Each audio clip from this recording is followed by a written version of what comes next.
Assalamu alaikum.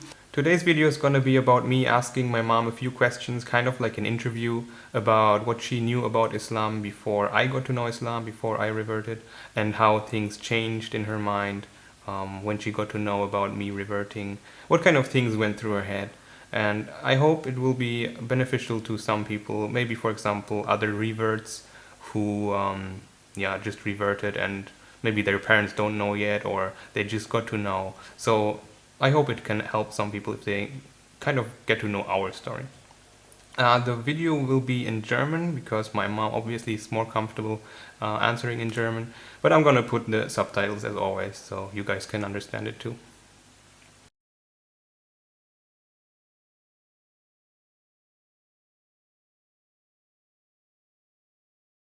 Okay, erste Frage. Was wusstest du vom Islam, bevor ich ihn kennengelernt habe? Ja, dazu kann ich nur sagen, dass ich war noch sehr jung, da habe ich in einer großen Firma gearbeitet mit sehr vielen ausländischen Mitbürgern. Und da war ich auch erst 19 und hatte vorher auch nicht viel gehört vom Islam. Und ich kann da eigentlich nur sagen, dass da sehr, sehr liebe Menschen gearbeitet haben mit mir. Und ich hatte auch sehr liebe Arbeitskolleginnen, die dem muslimischen Glauben angehörten. Und im Laufe der Zeit und im Laufe der Jahre sind mir Dinge aufgefallen, halt, dass zum Beispiel sie einmal im Jahr keine Mittagspause gemacht haben. Und dann habe ich natürlich gefragt, wieso isst du nichts und so? Und du musst auch Hunger haben. Nein, wir sind jetzt im Ramadan und dann dürfen wir nicht. Ja, und dann hat man schon mal so ein bisschen nachgehakt.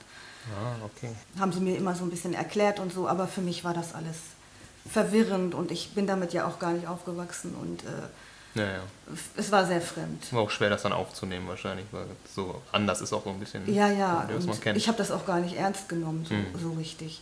Aber negative Sachen kann ich nicht sagen, die waren immer sehr hilfsbereit und ich hatte eine ganz bestimmte Mitarbeiterin, mit der hatte ich immer in der Schicht zu tun und die hieß Fatma und war eine Türkin und die kam immer sehr schick zur Arbeit und hat sich auch geschminkt und so. Und eines Tages kam sie zur Arbeit mit einem Kopftuch. Und da habe ich gefragt, was ist los? Du schminkst dich nicht mehr, du hast ein Kopftuch um? Ja, ich habe jetzt geheiratet, hat sie gesagt. Und da habe ich gesagt, ach so, so streng ist das? Ja, nicht immer, aber ich möchte das jetzt, so hat sie gesagt. Ja, und dann habe ich aber jetzt nicht irgendwie mich negativ verhalten oder so. Es war halt so, ne? Und da waren ja auch viele, die einen Kopftuch getragen haben, schon ältere Mitarbeiter und so. Naja, auf jeden Fall habe ich dann auch gemerkt, dass die zum Beispiel nicht rauchen, obwohl die Männer, die haben manchmal geraucht. Ja, das machen trotzdem viele. Viele denken halt, es ist nicht so schädlich, aber doch. Und, Ja, und man hat sich ja auch viel unterhalten, dass man so mal auf Partys geht und so, aber dass die keinen Alkohol trinken und so, das hat man dann so alles mitgekriegt. Ja, und ich war ja auch noch sehr jung, also ich wusste von all dem nicht. Da habe ich das eigentlich so richtig erst... Wie alt warst du da nochmal? 19. 19. Ja, vorher hatte ich damit nicht viel zu tun. Ich hatte auch keine Klassenkameraden so mit muslimischem Hintergrund, glaube ich. Kann ich mich nicht erinnern. Ja, und im Laufe des Lebens dann, ja, man wurde älter, man hat mehr Nachrichten geschaut und so. Und da hat man leider viele Dinge gesehen, Dokumentarfilme über Dinge, die nicht so schön waren aus dem Islam. Und dann hat man schon oft gedacht, oh, das ist ja alles gar nicht so gut. Also die Medien haben ja immer das Schlimme gezeigt. Ja, klar. Na, immer die schlechten Nachrichten. Warum sollten sie denn irgendwelche Leute bei der Arbeit zeigen, wie sie gut miteinander klarkommen? Ja, allerdings gab es da auch Dokumentarfilme über Frauen, die in Saudi-Arabien leben und sich manchmal nicht so wohl gefühlt haben in den Ehen und sich auch gar nicht so gut gefühlt haben mit dieser kompletten Verhüllung mit Mund, Nase, manchmal auch nicht so freiwillig war und so. Und dass es sogar Ehemänner gab, die sie eingesperrt haben und also schlechte Sachen. Ja, gibt überall schlechte Leute, ne? Ja, natürlich gibt es überall schlechte Leute. Irgendwann haben die ja noch mehr Nachrichten gezeigt, so schlimme, sogar mit Selbstmordattentätern, die sich in irgendeine Gruppe stellen und viele Menschen mit in den Tod gerissen haben. Und das hat mir dann, kommt man natürlich dazu, da sehr negativ drüber zu denken. Klar. War ja bei mir damals genauso. Ja, genau. Und auch im Bekanntenkreis, Freundeskreis haben auch viele nicht gut darüber gesprochen. Meistens Ja. nur negativ. Aber ich habe mich da trotzdem immer zurückgehalten. Ich habe nie jetzt da die Leute schlecht gemacht oder so. Ja, ja. Im Nachhinein, muss ich sagen, hat mich das ein bisschen enttäuscht, weil ich ja bis dahin, bevor ich diese Dinge in den Medien gesehen habe und mitbekommen habe, sehr gute Erfahrungen gesammelt hatte mit muslimischen Mitbürgern. Naja, das kann ich mir vorstellen, auf jeden Fall. Man hat sich ja dann weiter auch nicht groß damit befasst. Ne? Ja, ja, genau, ja, richtig. War ja bei mir auch genauso damals. Also Ja. ich habe ja keine Ahnung, wie alt ich war. Die einzige Idee, die ich ja von Islam damals hatte, war, was aus dem Fernsehen kam, so jetzt 11. September und so danach. Vorher wusste ich ja überhaupt gar nichts davon, dass es das überhaupt gibt, glaube ich. Okay, zweite Frage. Wann bist du das erste Mal misstrauisch geworden, was meine Interesse am Islam betrifft? Ja, das Erste, was mir aufgefallen ist, dass du eines Tages mit mir darüber sprechen wolltest, dass es nicht gut ist, Schweinefleisch Oh, zu ja. essen. Ich wusste natürlich, dass die Muslime das nicht dürfen. Das war mir klar, das ist ja jedem Hast dich klar. daran erinnert? Da habe ich mich dran erinnert. Und zufälligerweise habe ich in der Zeit auch viel darüber nachgedacht, kein Schweinefleisch mehr zu essen. Und ja, das war so das Erste. Und dann irgendwann ist mir aufgefallen, dass du in deinem Zimmer, hast du ja jetzt schon immer ein Fernsehen gehabt, und da habe ich arabische Stimmen gehört aus dem Fernseher. Und ich habe bemerkt, dass du arabische Sender eingestellt hast. Und auch, Ja, Al Jazeera und so. ja, Diese- genau, ist auch übrigens noch drauf. Und ja, und dann hast du auch sogar, später hast du dann Musik auch gehört. Ja, dann denkt man auch immer, oh, was ist da los, ne? Was hat der vor und wie geht das weiter? Dann vergingen wieder viele Wochen und so. Ja, man wurde immer misstrauischer. Ich habe dann bemerkt, dass du, glaube ich, also meine ich, dass ich es gemerkt habe, dass du zu Leuten mit islamischen Wurzeln Kontakt aufgenommen hast. Ja, und dann habe ich große Angst bekommen wegen der vielen schlimmen Sachen, die ich gehört habe. Ja, ja, klar. Und genau zu der Zeit war auch in den Medien viel über deutsche Kinder. Ach so, ja, das war diese ISIS-Zeit. Ja, genau, das war genau diese ISIS-Zeit. Und deshalb hatte ich immer so eine Angst, dass du im Internet irgendwelche Leute kennenlernst, Terroristen oder so. Und weil die Kinder, die von ihren Familien weggegangen sind, aus deutschen Familien, ne, deutsche Kinder, haben sich zum Islam bekannt und haben dann für die Terroristen gekämpft. Ja, ja, genau. Und es sind auch viele nicht wiedergekommen. Und meine Angst wurde immer größer. Und deswegen bin ich mal zu dir hingegangen und habe gesagt, was machst du da eigentlich alles? Und ich habe Angst, dass irgendwas passiert, dass deinem Bruder was passieren könnte oder der Familie, wenn plötzlich irgendwelche fremden Leute vor der Tür stehen. Weil ich halt Leute aus anderen Ländern so Kontakt hatte, meinst du? Ja, ich habe ja immer nur das Schlimme gesehen und habe Angst gehabt, weil das ist ja so, wenn man ein Kind hat. Ja, ich glaube, ich erinnere mich da sogar noch dran. Das ist ja so, wenn man ein Kind hat. Und jeden Tag waren neue Sachen im Fernsehen, genau zu dieser Zeit. Ja, ja, das stimmt. 2015, 16. Die Jugend, die ist ja nur im Internet unterwegs und die haben sich dann überreden lassen. Und ich dachte, du bist sensibel, du bist oft zurückgezogen und vielleicht schaffen die dich auch zu holen. Also mich nicht. Ja, aber ich wusste das ja alles nicht. Und Nee, ich hatte klar. immer nur Angst. Aber du hast halt immer gesagt, Mama, du brauchst keine Angst haben. Dann eines Tages kam ich ins Zimmer und dann lag da der Koran. Das dicke Ding. Ja, und da wurde das wurde immer schlimmer dann bei mir. Okay, und die nächste Frage ist, wie hast du rausgefunden, dass ich Muslim geworden bin? Es war so, wir kamen aus dem Urlaub und ihr wart nicht da. Ihr wart, glaube ich, mit Papa im Kino. Dann habe ich erst mal hier so rumgeguckt, hab oben geguckt, dein Zimmer stand auf. Und ich bin reingegangen und auf deinem Schreibtisch lagen Verse übers Beten. Auf Arabisch, glaube ich. Ja, da habe ich das gerade so geübt. Und es war ein Teppich da. Schock bei mir. Ja. Auf jeden Fall kamt ihr dann irgendwann wieder und du bist gleich hochgelaufen. Heute weiß ich auch warum, weil es war Zeit zu beten. Und in der Zeit war dein Bruder noch unten und ich habe gesagt, ich habe das alles gesehen und jetzt ist es wirklich wahr geworden. Ich glaube, er will jetzt zum muslimischen Glauben übertreten und jetzt ist es soweit. Und ich mache das nicht mit, habe ich gesagt. Ich mache das nicht mit hier im Haus. Ich werde wahnsinnig. Ich habe sowieso schon so eine Angst und jetzt wird es wirklich wahr. Und ich habe nur irgendwie verwirrt meinen Koffer ausgepackt und Patrick ist wohl in der Zeit zu dir gekommen und hat dir das gesagt oder über Facebook, weil du wolltest mir das an dem Tag sagen, ne? Und Ja, Patrick hat zu dir gesagt, mach es heute lieber nicht. Weil ich sowieso schon so aufgebracht war. Dadurch, dass er dir das gesagt hat, bist du wahrscheinlich auch so innerlich aufgebracht gewesen, dass ich so eine Reaktion gezeigt hatte schon. Du bist runtergelaufen, ich stand in der Diele. Ja, ich weiß das auch noch. Ich stand in der Diele und Patrick ist natürlich mit dir mitgekommen und wollte dich unterstützen. Jetzt fange ich schon wieder an zu heulen gleich. Du hast geweint und fast geschrien und hast mich so feste gedrückt. Ja. Und hast mir gesagt, wie sehr du mich liebst und dass ich dich nicht rausschmeißen soll aus dem Haus. Und das hat mich so gerührt, dass ich deine Hände genommen habe.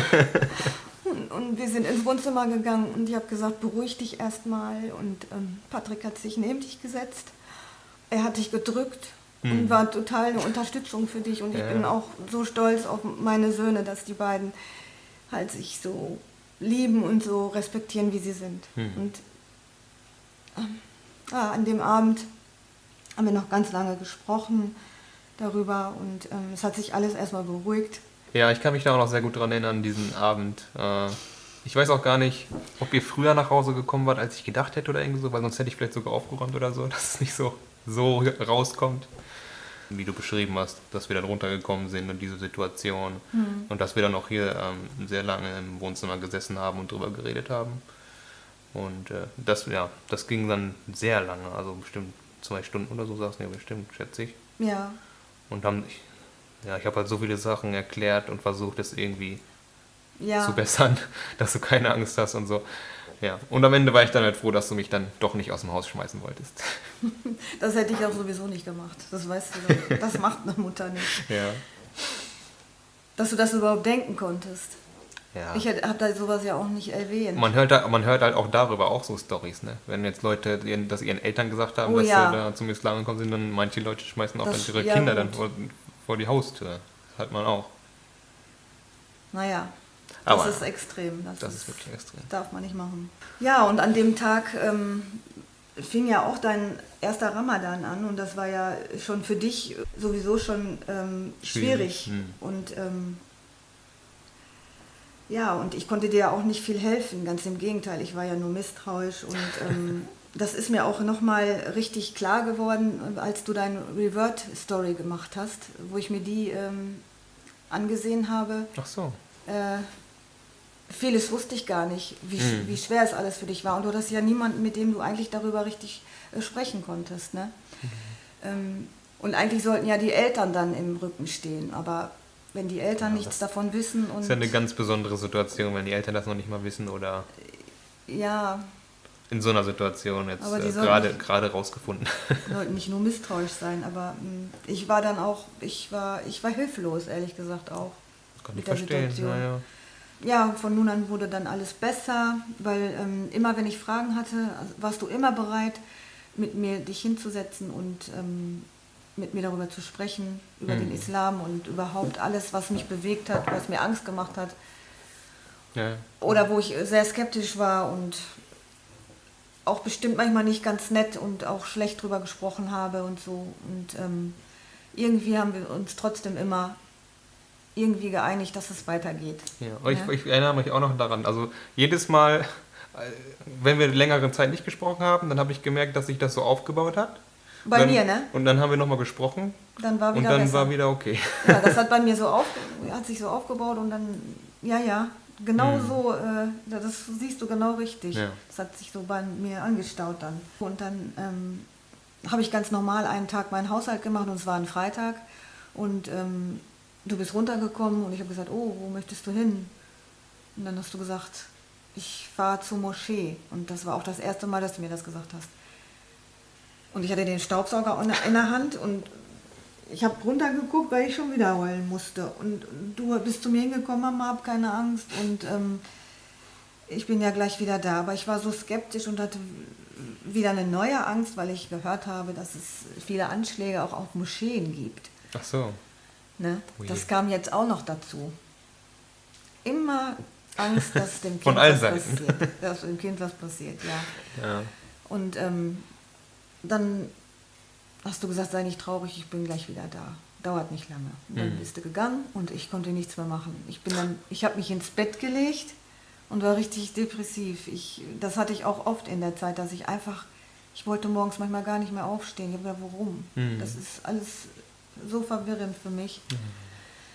Und dann hast du mir jedenfalls auf der Fahrt zur Moschee eine WhatsApp geschrieben und da hast du das erste Mal mir ein Herz geschickt. Das erste Mal je. Ja, also es gibt viele Söhne, die machen das gar nicht. Jedenfalls hast du mir geschrieben, ich liebe dich, Mama, mit Herz und bis gleich. Und dann habe ich dir zurückgeschrieben, ich liebe dich auch und lag schon im Bett und war... Ja, und dann bist du wiedergekommen und bist in mein Schlafzimmer gekommen und hattest einen kleinen Blumenstrauß in der Hand. Und das war so süß und so lieb.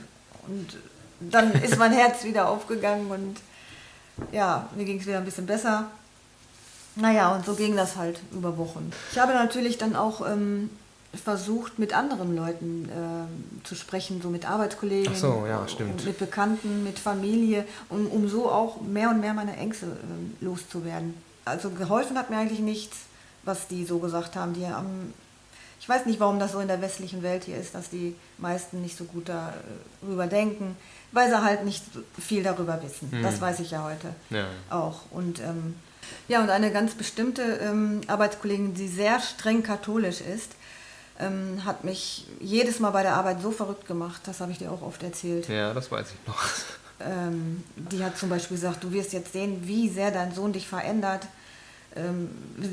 sich selbst verändert. Und versucht auch dich zu verändern. Mich genau, dass er eines Tages verlangen wird, dass ich ein Kopftuch mache und er wird nicht mehr daher gehen, wo du hergegangen bist und er wird nicht mehr aus deinen Töpfen essen, weil irgendwann mal Schweinefleisch darin gekocht wurde. Ja, und all das hat mir natürlich nicht weitergeholfen. Das hat mich immer nur noch verrückter und noch ängstlicher gemacht. Aber Gott sei Dank konnte ich immer auch darüber mit dir sprechen und du hast das alles widerlegt und dass das alles, es gibt vielleicht solche Extremfälle, aber auf gar keinen Fall würdest du so werden oder hast du Kontakt mit Leuten, die so sind. Ja. Und all das hat mich dann immer mehr beruhigt.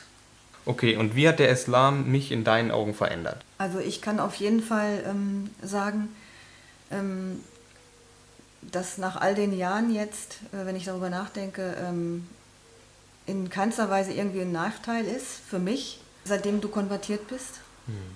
Du warst ja schon immer ein sehr lieber, zuvorkommender und hilfsbereiter, höflicher Mensch zu mir, nur sehr zurückgezogen und introvertiert. Und seitdem du halt konvertiert bist, kann ich nur sagen, dass deine ganzen guten Eigenschaften sich nur noch verstärkt haben. Und dass du seitdem auch irgendwie, habe ich das Gefühl, du bist viel glücklicher und ausgeglichener. Ein ausgeglichenerer Mensch Ja, auf jeden als Fall. vorher. Und vielleicht ist es genau das gewesen, was dir im Leben gefehlt hat, um dir einen Sinn zu geben. Ja. Und das macht mich natürlich glücklich, dich zu sehen so. Ja, du bist viel offener und wenn ich so überlege, früher hast du nicht so das Gespräch zu mir gesucht. Und in der ganzen Zeit habe ich gemerkt, dass du mehr mit mir über alles gesprochen hast, auch sogar persönliche Sachen. Ach so. Ne? Ja, das stimmt. Ja, und das ist alles nur positiv. Du hast dich richtig positiv entwickelt. Also ich glaube schon, dass wenn man stark glaubt, dass das einen mehr zusammenbringt. Ja, und es ist auch auf jeden Fall bei uns vor allem so, dass die Eltern halt so extrem weit oben stehen. Den Leuten, denen man gegenüber Respekt haben muss und auch die man immer gut behandeln muss. Also die Eltern sind ja ganz, ganz oben. Und wahrscheinlich auch die Mutter besonders. Die Mutter ja genau, das steht Das sogar habe auch. ich schon öfter so gehört. Das hat der Prophet sallallahu alaihi wasallam auch gesagt. Der hat gesagt, jemand hat ihn gefragt, nach Allah, subhanahu wa ta'ala, wen sollen wir Respekt gegenüberbringen? Mhm. Und er hat gesagt, der Mutter und wem dann? Der Mutter und wem dann? Nochmal der Mutter und wem dann? Dann kommt der Vater. Also, weil die Mutter hat halt in sich getragen, hat so viel. Ne? Ja, und den Vers, den habe ich gesehen im Facebook bei euch. In Englisch. Ach so. The mother, ja, the genau. mother, and then the mother. Das fand ich total cool. Mhm. Ja, fand ich gut. Ja, das stimmt. Okay, und zu guter Letzt noch die Frage, welchen Rat würdest du frisch Konvertierten und deren Familien geben? Ja, jetzt möchte ich ganz gerne die Eltern ansprechen, die gerade zuhören, denen das auch passiert ist, eventuell im Leben. Bitte unterstützt unbedingt eure Kinder in dem, was sie tun möchten.